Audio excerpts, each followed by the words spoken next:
And moving on, we'll welcome a very talented guest speaker who has deep experience in global citizenship education, Ms. Libby Giles. Libby Giles is the Education Director for the Center of Asia Pacific Excellence, Director of the New Zealand Center of Global Studies, and a co-founder of Global Citizenship in New Zealand. She is a specialist global citizenship education practitioner and consultant with considerable experience in the field of transformative education. Her approach to global citizenship education is centered in philosophical inquiry and responsibility. Libby seeks to empower and equip young people with the knowledge and skills to think critically, act responsibly, and live well.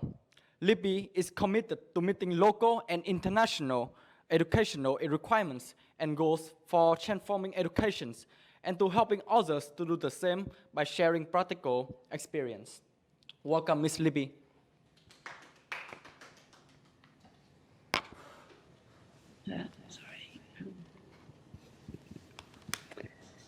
Tēnā koutou, tēnā koutou, tēnā koutou katoa. Greetings from Aotearoa, New Zealand.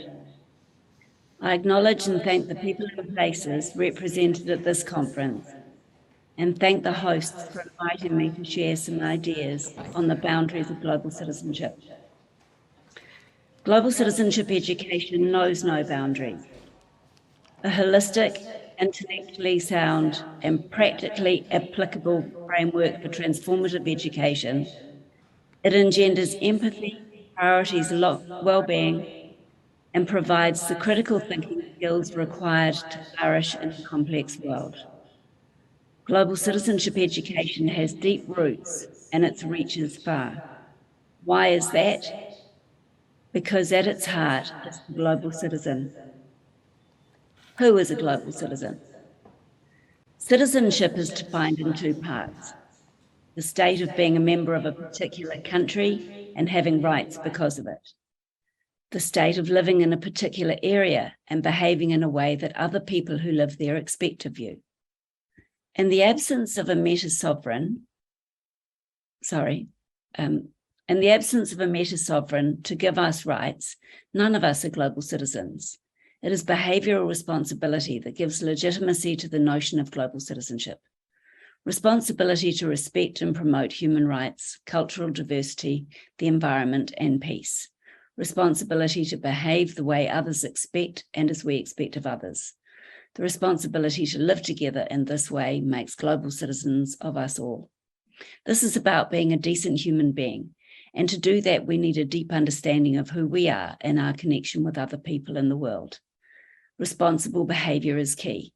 It is the basis for a move in thinking from the international us and them, of self-interest to the global we of planetary interest, while preventing the watering down of national and cultural identity by globalization.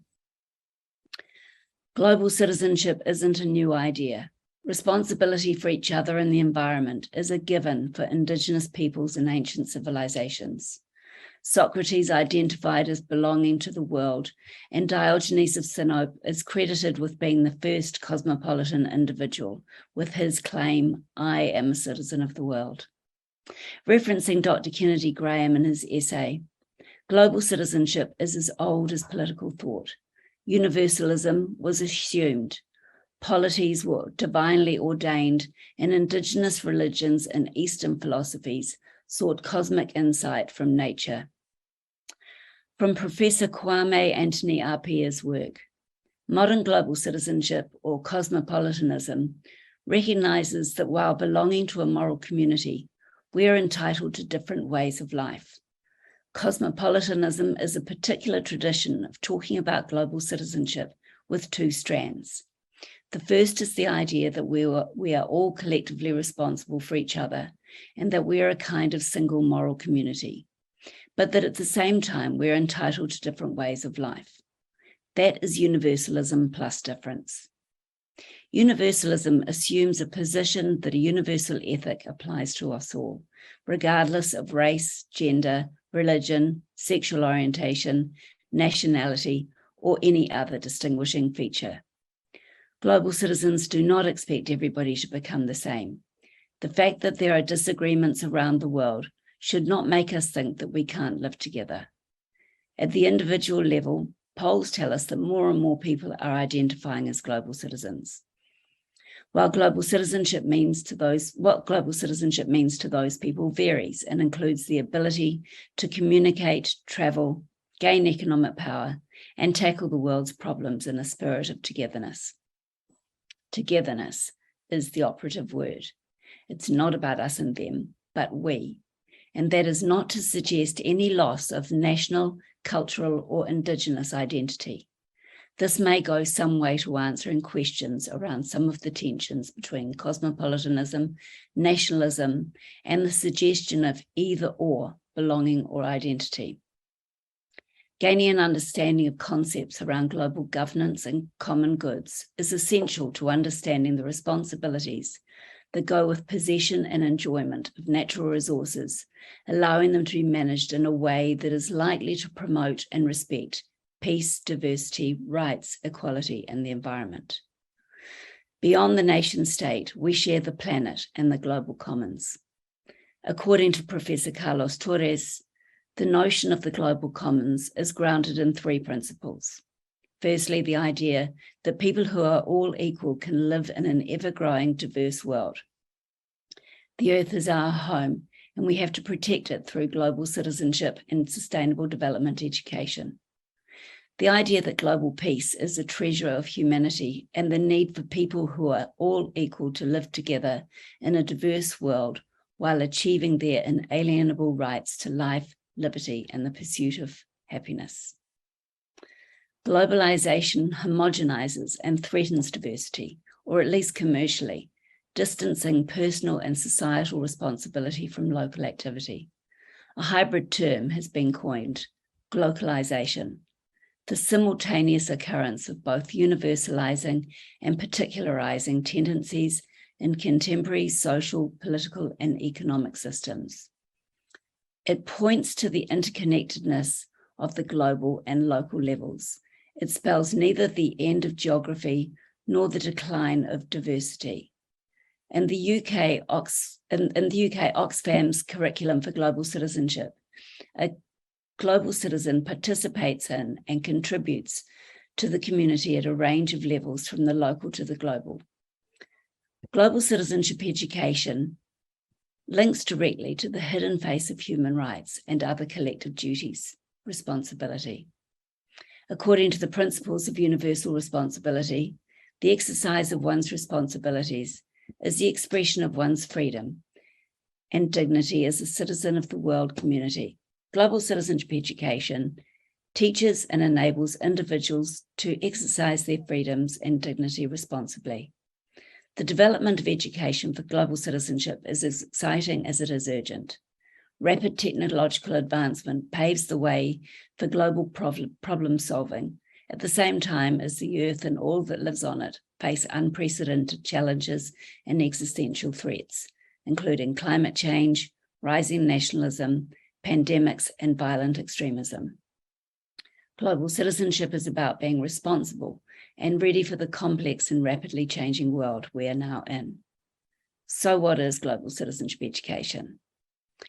GCED is a holistic education that is interdisciplinary and embedded in the ethos of teaching, learning, and pastoral care of a school or other educational institution, thus engendering empathy with close and distant communities, at the same time as drawing connections between the learning areas that traditionally stand alone, giving equal weight to developing good character and critical thinking skills, fosters connectedness with knowledge and common goods. Students understand that it is their responsibility to seek truth and act upon it, and not assume the validity of information presented to them. GCED provides a conceptual lens and framework through which to advance knowledge, skills, wisdom, and well-being, to support the socio-emotional, behavioural, and cognitive domains of learning and the attributes of UNESCO's pillars of learning. It begins in early childhood and runs through primary, secondary, and tertiary to lifelong learning. GCED is whole education, not limited to schools and universities. The recognition of the importance and the implementation of GCED draws attention to the responsibility of institutions, public, private, local, or international, to ensure that all people are free to participate as active global citizens for the greater good. With reference to Oxfam's work, global citizenship education is asking questions and developing critical thinking skills, gaining knowledge, skills, and values, acknowledging the complexity of global issues, understanding our connection, transformative pedagogy, connecting, knowing, doing, and well-being. It's not too hard for people to understand. It's not telling other people what to do. It's not providing simple solutions to complex problems. It's not an extra subject to cram into crowded curricula. It's also not about being an international do-gooder or a brand for marketing purposes. GCED empowers teachers and students to learn and think more critically and creatively in a way that will develop an understanding of self, others, and surroundings. An increased sense of belonging and inclusion supports emotional and behavioral responses to complex issues. This kind of holistic education develops the character strengths to do well and do good, and it begins by asking big questions. Global citizenship education does not sit within one learning area. It crosses over all areas of school life, academic, co-curricular, pastoral, and organizational. It provides a framework that links all of the work and programs within a school community to do with human rights, cultural diversity, peace, justice, sustainable development, and environmental protection. Responsible global citizenship requires ethical decision-making. Students ask whether morality is culturally relative or whether there are universal truths. Students learn frameworks for ethical decision-making and are able to apply them in day-to-day life and careers. We are now able to do things at a faster rate than we can figure out whether or not we should be doing them. It is vital that we apply an ethical lens when gazing in awe at the potential of artificial intelligence and nanotechnology. The future-focused skills and qualities that students develop through their learning in global citizenship education will build personal confidence, support good judgment, and encourage participation as responsible citizens in civil society. Career opportunities are increased through highly transferable skills and attributes that could be acquired by GCED and applied to a wider range of career options. GCED opens doors into fields as diverse as strategic management, research planning, systems analysis, legal and medical professions, education, political analysis, ethics, design, international relations, global governance, and so on. Philosophical inquiry and critical thinking skills that students acquire build confidence and encourage participation in society. Gaining wisdom through free inquiry and strengthening the desire to find meaning in the world. Students love to explore metaphysical questions of existence and being, and logic provides excellent exercises for honing reason and argument in writing and debate. To question who we are and how we are connected is central to our personal development, and to question what is real is essential for seeking truth in a multimedia projected maze of information. Media literacy is increasingly important in the face of campaigns of disinformation. Global citizenship education assists with understanding and acting on local issues in a global context, integrated with global drivers for responsibility, such as the Universal Declaration of Human Rights, the Sustainable Development Goals, international agreements, and corporate responsibilities. The philosophical approach is intended to move beyond an either-or framework to a recognition that local issues are necessarily impacted by global systems. For example, a food grower being impacted by drought who is without knowledge of climate change may fail to implement adaptive management and thus have the risk of ongoing crop failure. This understanding is helpful for seeing that Indigenous interests can be aligned with global citizenship education. Global citizenship accommodates Indigenous peoples' views and their land-based systems of governance, knowledge, traditions, spirituality. Indeed, Ideas of guardianship, connectedness, and responsibility to preserve the earth and all that lives on it are the embodiment of global citizenship. It is necessary to build on these principles into the practices of global citizenship education while respecting the integrity of Indigenous systems and worldviews. While there is no set model, effective global citizenship education requires a whole school approach and is a process of lifelong learning that transcends all disciplines and extends beyond the classroom into our daily lives and the wider community. It is holistic and values education beyond assessment, developing character strengths to do well and to do good. Located in every aspect of school life, global citizenship education is in the vision, the strategic direction, goal setting, appraisal process, pastoral care, food, transport, the wider community. It gives the mandate to deliver transformative education, to advance knowledge, skills, and well-being, while extending the classroom to the end of the earth and beyond.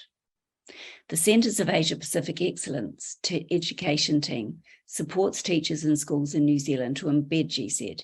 It has developed a framework that is underpinned by 4 interwoven concepts that guide young people towards transformative education and sustainable change.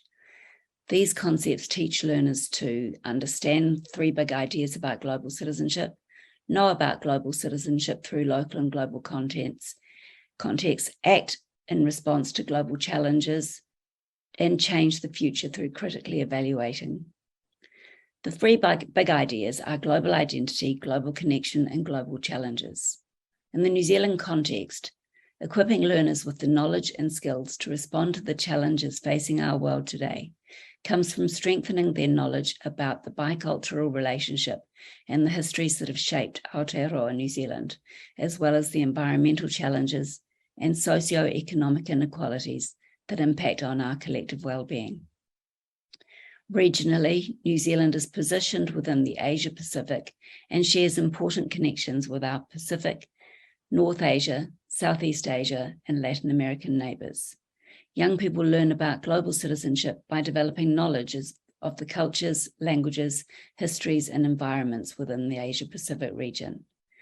As members of the global community, understanding the challenges and inequalities facing our world today comes from knowing about the diverse geographies, environments, cultures, languages, histories, and political systems within our world.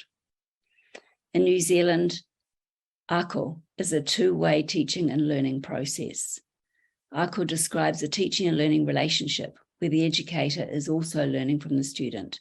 Students become comfortable with the language of global citizenship with ease and have been born into the globalized networked world. Providing young people with leadership and collaboration opportunities, they are empowered to learn and use their voice to enact change. By reaching out to the wider community and working in partnership across sectors, students and teachers can engage in the sharing of ideas and practice with those in positions of leadership and developmental change. At the same time, business and political leaders can learn from active youth voice and creativity. Traditional linear structures for learning are losing relevance in the globalized networked world. Rapid change is happening at the non-state level, and business and other organizations are looking out in our school communities can bring a wealth of knowledge and know-how. Students become comfortable with the new language quickly. The impact and demands of assessment-driven cognitive learning on the behavioral and emotional domains can be harmful and associated with increased rates of mental health issues. Prioritizing well-being within the GCED framework seeks to bring the balance. In New Zealand, the socio-emotional, behavioural and cognitive domains of learning are consistent with the principles of biculturalism and linked to Māori worldviews by 3 fundamental concepts outlined by a Ministry Education document, Putatara, which is a call to action. The document incorporates sustainability and global citizenship across the curriculum. Those concepts are tūranga waiwai, understanding where I stand, kaitiakitanga, caring for people and place or guardianship, whakapuawai, flourishing ever forward. Understanding that responsibility in GCED is consistent with these concepts is central to living together in peace and as equals. Building on the global citizenship framework, developing wellbeing programs with multi-outcome possibilities will increase students' wellbeing, grow the practice of global citizenship, empower students to make responsive and wise choices, and grow nurturing connections and collaborations. We can be at one with our place in the world when we are at one with ourselves. We seek to create an environment in which our students will develop character strengths of resilience, optimism, flexible thinking, emotional regulation, empathy, and emotional awareness. Global citizenship education helps us to understand our identity and our place in the world, to seek knowledge and insight from a variety of viewpoints, and to explore different cultural perspectives. At a time when young people are developing their own views on how things work and what matters, GCED provides opportunity for students to analyse and critique big ideas.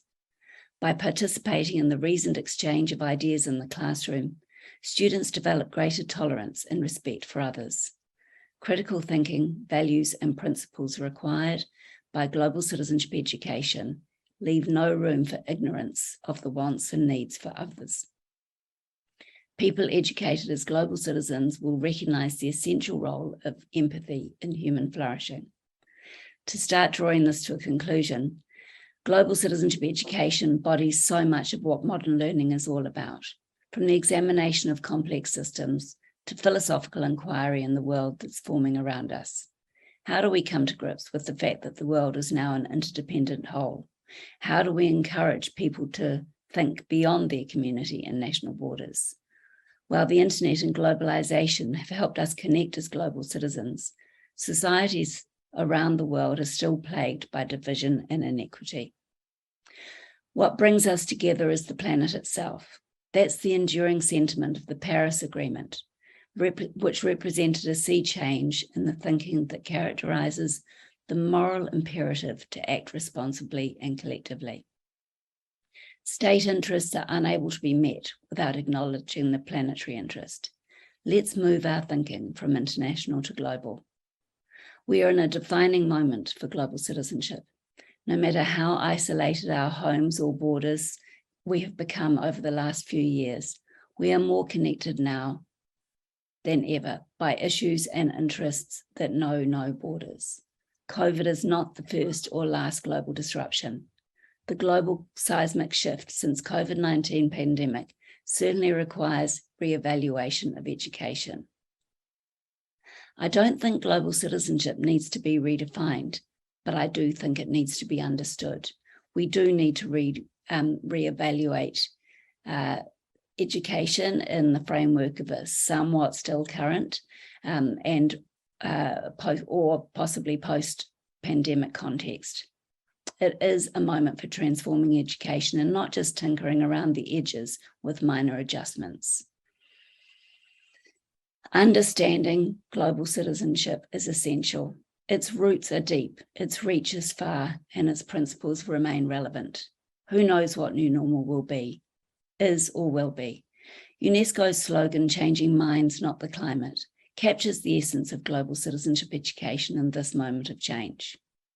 Yesterday, I had the honour of attending a keynote speech by a young man called Ezra Harawini, who has founded a power company called No Maira. That power company that challenges the power industry's profit over people model. Inspired by his own grandmother's situation, Ezra seeks to ensure that no one has to choose between eating and being warm.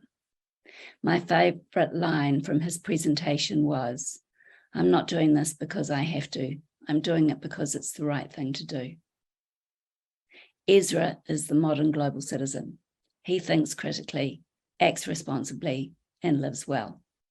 Rather than questioning why or how we might or whether we should implement global citizenship education, we could be asking what the consequences will be if we do not educate for global citizenship. Ngā mihi nui. Thank you. Thank you, Dr. Libby. Thank you, Ms. Libby, for your sharing. I'm very impressed by your speech. And can you please stay with us for a little bit more for the Q&A session? Sure. Okay, so I have one question for you. So, well, you know, since COVID, I've heard the term global citizen a lot, and as I have researched, there are a lot of programs out there who claims to educate the student to be a global citizens. But what are the attributes, or what do you think, in your opinion, that what makes a good global citizen program good, a good one? What makes it? Sorry, that's a really good question, and I think what's really important here is that while there are certain sort of key principles that are kind of tied to the definition of who a global citizen is and the way that they behave, there isn't an absolute set model for global citizenship education. There are certain principles, and as we know, UNESCO and other organizations have worked hard and to provide a framework. But I think to be really, really effective, the framework should be adapted to suit the context of the individual situation. So it might look quite different from one country to another, or from one school to another, even within the same country, if that makes sense. So I think while there are some sort of certain principles there, and in my work, my Global Citizenship New Zealand work, we have our kind of catchphrase, which is, think critically, act responsibly, live well. And we think that this kind of, captures the essence of the global citizen and those three domains of learning that UNESCO talks about as well. Well, thank you, Ms. Libby. And do you have any question? No?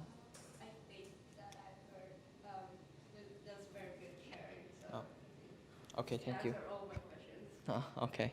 So I think that every audience here is satisfied with your answer. And yep. Okay, so and that has concluded our morning session today in the enlightenment room. We would like to invite everyone back to the inquiry room to participate in our concluding remarks. Once again, on behalf of the organizing committees, we'd like to thank Ms. Libby for joining the EBGC, exploring boundaries of global citizenship. And big thanks to all of our audience. Thank you. Thank you, Ms. Thank you very Libby. much. Okay. Thank you very much. And I'm sorry, I know I bombarded you with a lot of ideas to take on at once, but Okay. thank you very much. I appreciate it. Okay, thank you. I hope to see you soon again. Hopefully in Vietnam, not online. Yes, in Vietnam, in person, please. That would be nice. So I leave the room now? All right. Yes, you are free to leave the room. Okay, thank you. Bye-bye. Thank you. Bye-bye.